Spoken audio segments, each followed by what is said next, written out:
Our second reading this morning comes from the Acts of the Apostles, chapter 28, verses 1 through 7. After we had reached safety, we then learned that the island was called Malta. The natives showed us unusual kindness.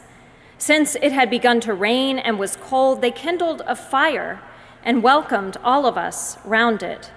Paul had gathered a bundle of brushwood and was putting it on the fire when a viper, driven out by the heat, fastened itself on his hand. When the natives saw the creature hanging from his hand, they said to one another, "This man must be a murderer. Though he has escaped from the sea, justice has not allowed him to live." He, however, shook off the creature into the fire and suffered no harm. They were expecting him to swell up or drop dead, but after they had waited a long time and saw that nothing unusual had happened to him, they changed their minds and began to say that he was a god. Now in the neighborhood of that place were lands belonging to the leading man of the island named Publius, who received us and entertained us hospitably for 3 days. This is the word of the Lord. Thanks be to God. Jason Kenney was one of Britain's most celebrated athletes during the 2012 Summer Olympics. He won 2 gold medals. Crowds gathered wherever he went during the games. The media reported on every detail of his life. He was on talk shows and on the covers of magazines. Endorsements rolled in. But when the Olympic Games ended and time went on, things changed for Jason.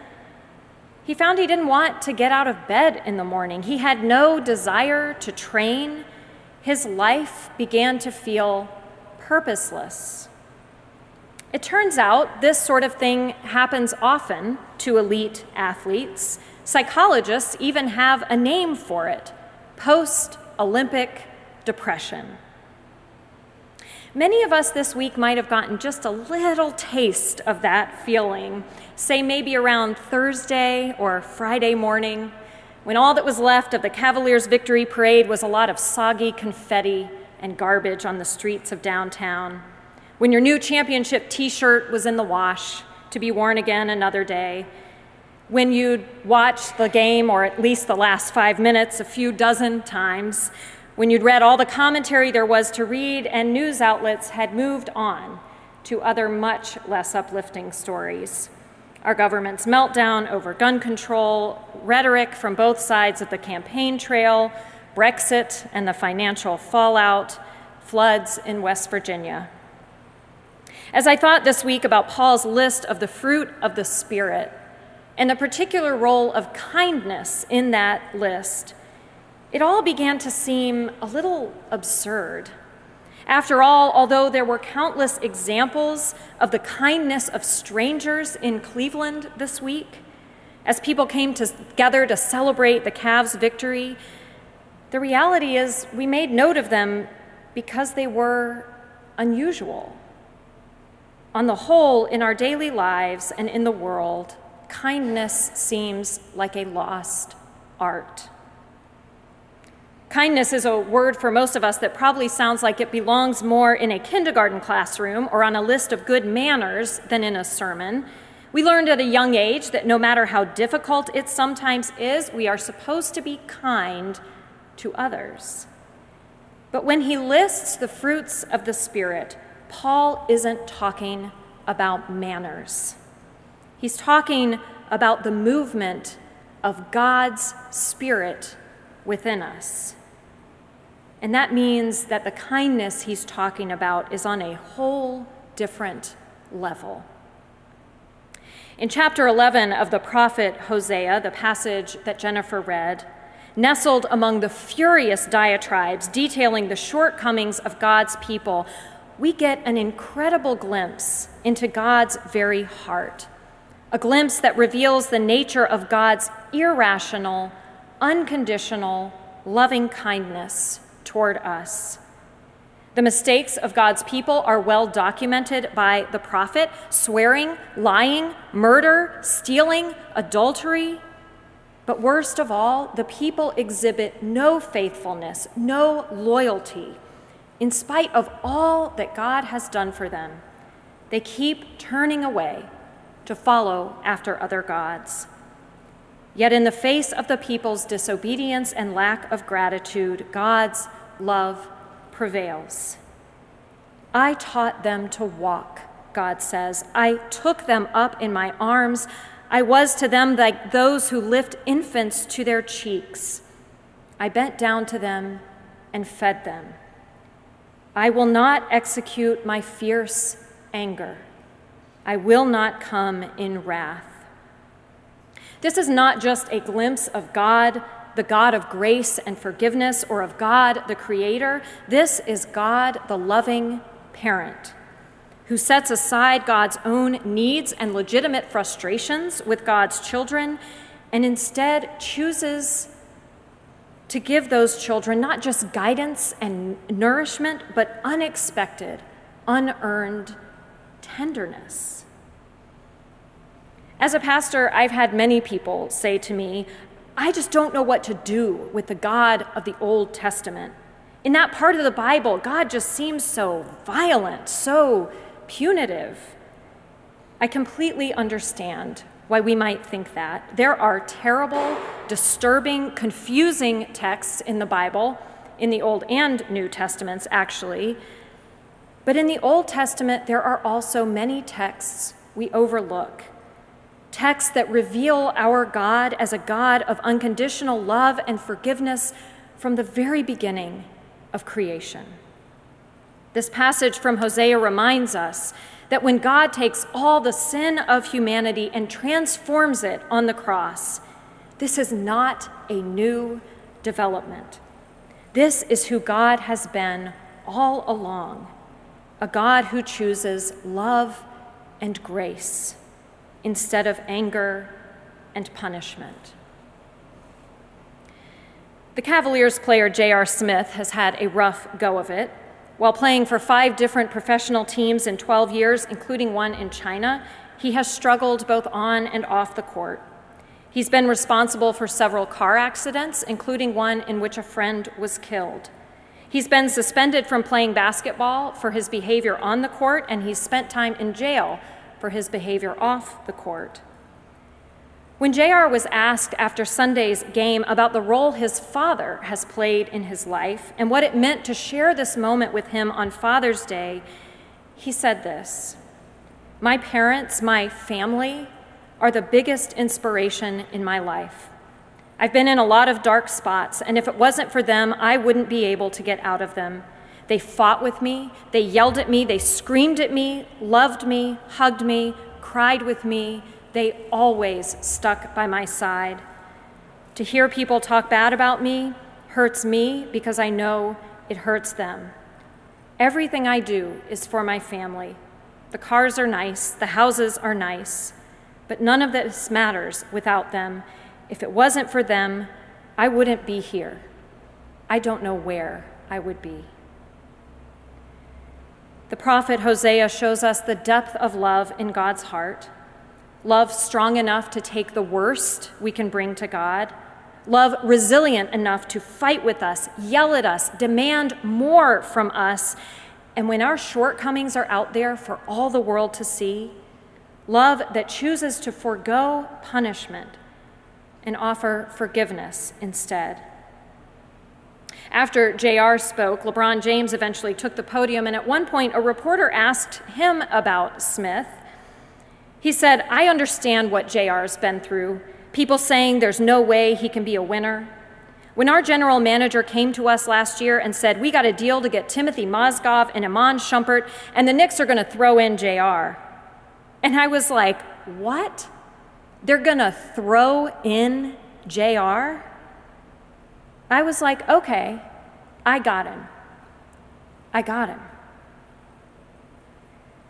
The kindness Paul calls a fruit of the Spirit is more than loving the members of our family in spite of their bad behavior. It is more than being nice and polite to strangers. It is a willingness to look beneath the surface, beyond appearances or behavior, and to focus instead on what we all have in common: the emotions we share, our hopes and dreams for the future, our universal longing for acceptance and love. When Paul and his companions were shipwrecked on the island of Malta, the book of Acts tells us that the natives there showed them unusual kindness. What did they do that was so unusual? Well, Paul and his companions were wet and cold from the shipwreck and the rain, so the natives built a fire. They showed them hospitality, a comfortable place to sleep, food to fill their bellies, and they entertained them for 3 days. Surely it was not the acts themselves that were so unusual, but the fact that the natives performed this kindness without hesitation for total strangers who had come to them in a time of need. In our current presidential election, there's a phrase that keeps getting thrown around the campaign trail: we have no choice. In the face of gut-wrenching, horrific violence, we have no choice but to close our borders. We have no choice but to view strangers with suspicion. We have no choice but to be prepared at all times to defend ourselves. It is so easy for us to experience the instability and uncertainty of our nation and our world and think we really have no choice but to give in to fear and close our minds and shut our hearts to those who look or talk or think or love or pray differently than we do.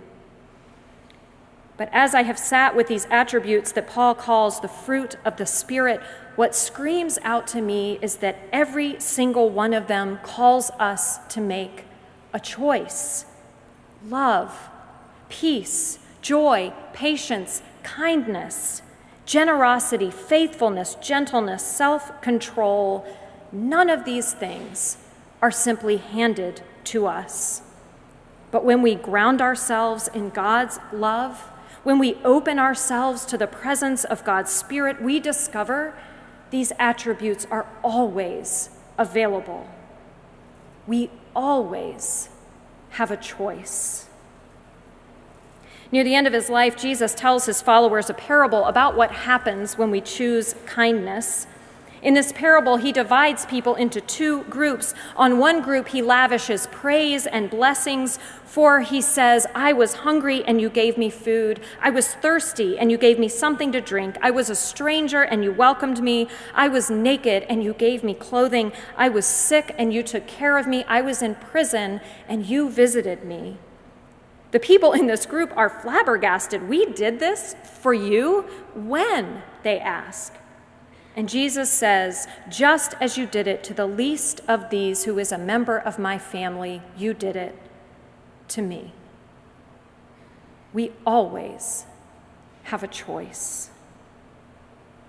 Every year on the night before her kids start school, Glennon Doyle Melton reads them a letter she wrote. In the letter, she tells them about a boy in her third grade class named Adam. Adam was different, and because of that, he got teased, bullied a lot. And Glennon never did anything to stop it, a choice she regrets to this day. In the letter, she writes to her children that all the people in our lives are God's gifts to us. And when we feel a twinge of heartache because we see someone hurting, that is God's signal to us to do something. Wake up, God is saying. One of my babies is hurting. Help them. Glennon writes, we do not care if you are the smartest or fastest or coolest or funniest. We don't care if you get straight A's. We don't care if the girls think you're cute or whether you get picked first or last for kickball. We don't care if you're your teacher's favorite or not. We just don't care. We already love you as much as we possibly could. You do not have to earn our love or pride, and you can't lose it. That's done. We send you to school to practice being brave and kind. Kind people are brave people because brave is not a feeling you wait for. It's a decision. Today, whether you are experiencing a little post-championship depression or still flying high, remember this: God doesn't care. about our success. God doesn't care if you are the world champion or a world-class loser. God doesn't care if you are the richest or most successful, if you make the grade or get the job or decide on a major or ace the exam. None of that has any effect on God's love for you, because God already loves you as much as God possibly can. God's love for us is not earned, so it cannot be lost. We come together every week to remember that. God meets us here to remind us of that. God sends us out to the world to practice being brave and kind, to care for God's beloved babies, every one of them, to bravely share the very thing God has shared with us. Totally undeserved, completely irrational, highly unusual kindness. May we practice so well that choosing kindness becomes for us the most usual choice of all. Amen.